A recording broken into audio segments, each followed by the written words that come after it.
Now we are seeing like how to get all this painting in our render. So if you go to like render, that time you won't see anything, right? So how to get this painting in our render, that is what we are seeing next. Okay, what I will do, let me go to render. Okay, you can see nothing is showing here. Let me add one light first of all, because I couldn't see anything. Go to object mode here. Okay, shift A, then I will add light and one sun I will add. Okay, let me grab this one on Z direction.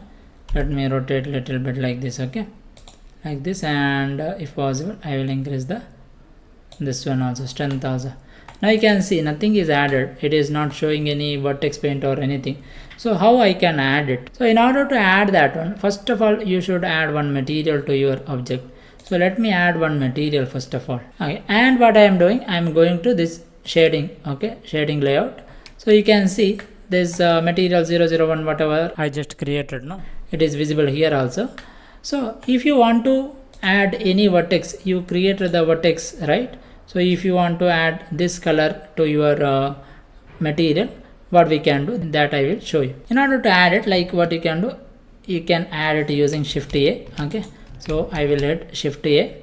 Then there is something called as input, and there is one more thing called as attribute. See, this attribute is there, that you can select.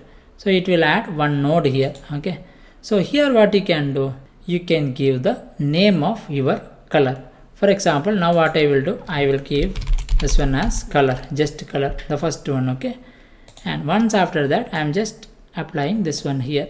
Okay, see, the vertex color is applied here. In this way you can add. So if you are changing it to color 001, okay, at that time it will apply that color. So in this way you can add your vertex color to your object. So you can go to render viewport shading. At that time you can see it is added here. Okay, or else if it is difficult to you to add the name, at that time what you can do, you can just hit Ctrl C, it will copy. Okay, then you can come here, Ctrl V. In this way also you can add it. So just copying and pasting here. If you enabled node wrangler add-on, then in that case if you are hitting shift A, at that time like you can see input. So at the top you can see like attributes, it is showing, right? So by clicking any color, see, you can see it is showing color 001, right? So in this way also, like you can add it. At that time color 001, it is already added. Now just you connect this one with the base color, like that also you can do. So in order to add the node wrangler, I already explained, you can go to edit preference, and in that what you can do, you can go to add-ons, you can check for node wrangler. This one you can check and you can save it.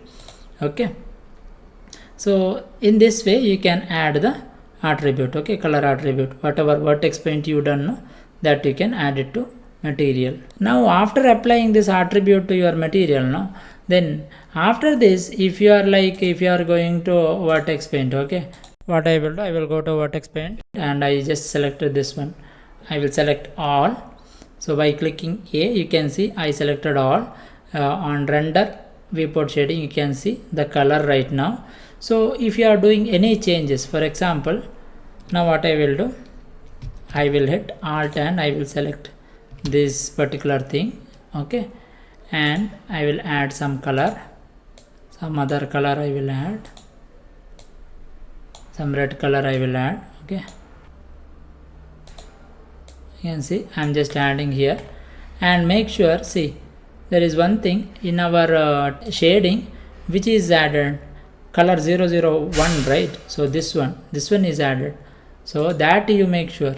Now here color 001 is added, and I am going to this render. Okay, if I do the changes, it is like in render itself you can see, because this color 001 what we connected here, right? So it is directly applying even if you are doing any changes here. See, like let me change this one to some other color, it is changed. And what I will do, let me do A, let me hit back like A. At that time you can see it is applied properly. And there is some other options also. Let me show you. Like we have something called as smooth vertex color. If you are hitting this one, at that time like it will smoothen the vertices coloring and all. Other thing also called as dirty vertex color. If you are hitting this one, it will do rough coloring and all. So these are like smooth and dirty. We have something called as invert also. If you are hitting invert, so the color it will get invert. Okay. And we have some other called as a level also. So you can see some offset, then gain and all you can add it. Okay, that you can do. And one more thing, like we have hue saturation values, that you can do by adding the hue and saturation, the colors are getting changed. Okay. And also we have something called as brightness and contrast. So if you want to add some brightness or contrast, that you can add it like this. And it is like if you are doing any changes using this hue saturation and all, like you cannot take it back. You can take it back only using Ctrl Z. Immediately you can undo, but it is not like you are doing a lot of changes and you can come back. No, that is not possible. So immediately the colors, whatever you are doing, you are tweaking here, it will apply to your material. And what we done, so let me come again. So basically I created the vertex color attribute, right?